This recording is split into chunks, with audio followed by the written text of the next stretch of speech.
Shefali ji, one of the reasons why anti-Hindu crimes and bias it's so normalized, because there is also very strong support for it amongst certain so-called intellectual elites.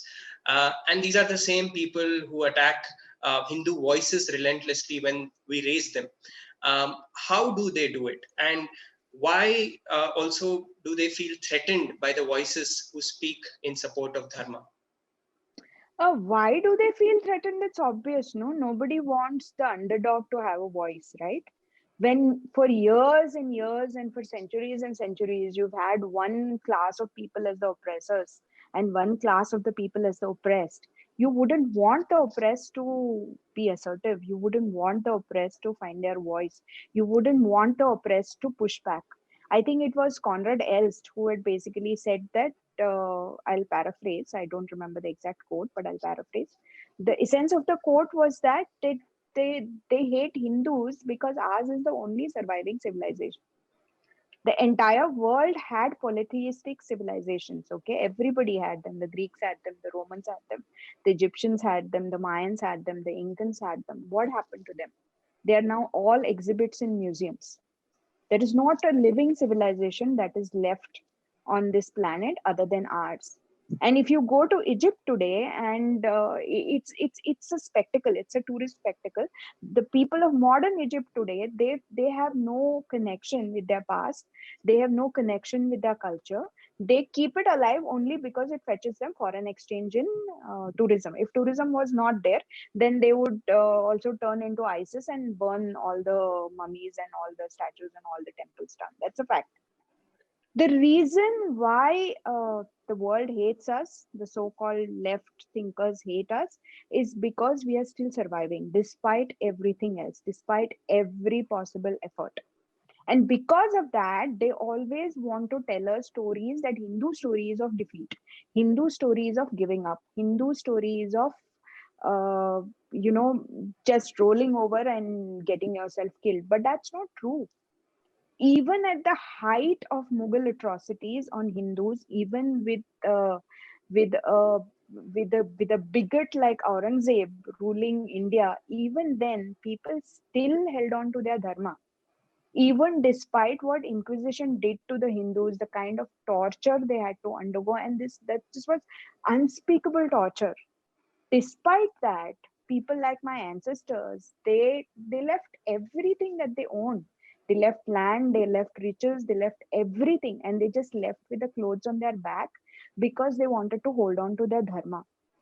Similarly, even when the temples were destroyed, even when the Kashi Vishwanath temple kept getting destroyed successively by Islamic rulers, Hindus never gave up the space, they gave up the claim on their space. They always kept worshipping there. They always kept building makeshift temples there. And that is why the current Kashi Vishwanath temple, which is the last temple to be built by Ahilyabai Holkar, still exists at the same spot. If Hindus were such losers, we would be like the people of Peru. It took 52 years, that's all, for entire Peru to lose their Inca culture and to turn into Catholics. It took Egypt, Islam took over Egypt, Islam took over Iran, Islam took over great civilizations. It's only in India that it didn't work. It didn't work because we had a very strong connection to Dharma. And that is a fact. And that is the reason why we are the survivors. And that is the reason why the other side hates us so much. It's very obvious that they do not want us to speak. They do not want us to tell the stories that have not been told. They do not want us to present other narratives, tell the truth of the marginalized, tell the truth of Hindu sufferings. Right. What was your first question before that? So I was also asking you about how they do it. How do they create this kind of ecosystem which sort of enables this kind of violence? A very rigid control on institutions. See, for 70 years after independence, the anti-Hindu side has established a very, very strong and rigid control over all institutions in the media, all institutions in the arts, all institutions in academia, all institutions that matter, and all institutions has the power of shaping minds.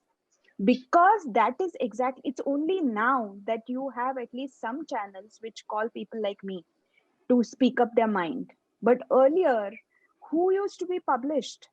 It was only people with a certain ideological dispensation, and they had the power to give grants, they had the power to give publishing contracts, they had the power to hire as professors in some institution, and they had the power to give grades. Even now, almost all the young people getting into liberal arts education, they find it very difficult to speak out their mind if their narrative is different from the one that is parroted by the faculty, because they are afraid of getting bad grades, they are afraid of getting bad peer pressure. So that is why sometimes they may believe something else, but they regurgitate something quite different in the exams. The rot is very, very deep. Absolutely, Shefali ji, and I could actually relate to so much what you said on a personal level, especially when it comes to silencing our voices in spaces like universities, in spaces like even workplaces sometimes, Yes. where there is a dominant sort of a narrative, and that is pushed down your throat, no matter whether you agree with it or not. And I So think I'll give you an example. There is recently a web series is doing a lot, is being talked about, a web series called Sherni. It's about a tigress. Okay, it's about the journey of a tigress. It's supposed to be all green and environmental and whatever. So my point is, the main character is Vidya Vincent, who is clearly not a Hindu. The professor who helps her is a Muslim. His name is Hussein Nurani or something like that. And who is a Hindu? The good characters are one Christian and one Muslim. Who is the Hindu? Hindu is that inept Babu in the forest department who does puja in his office. So this is very subtle. This is not obvious. Okay, here the Hindu bias or anti-Hindu bias or Hindu hatred is not obvious because they're not talking about religion.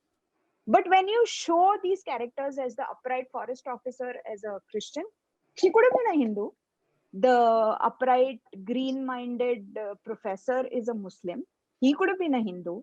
And the inept bureaucrat who does puja but who doesn't want to protect the tigress is a Hindu. He could have been shown as belonging to any other religion, but they won't do it because this is the way, very subtly, the agenda is being pursued.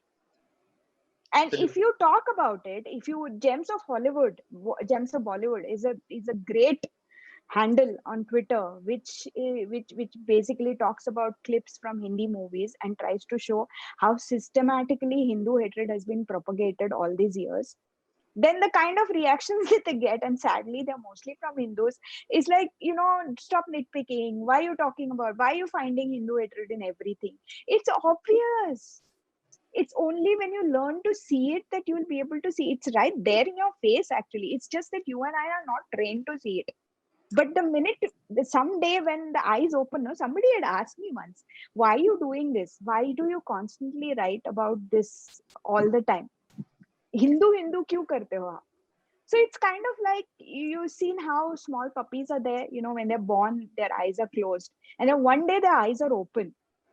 And then they start seeing the world around them. What they see may not be pretty. If it's a street dog, then obviously what it's seeing is not pretty.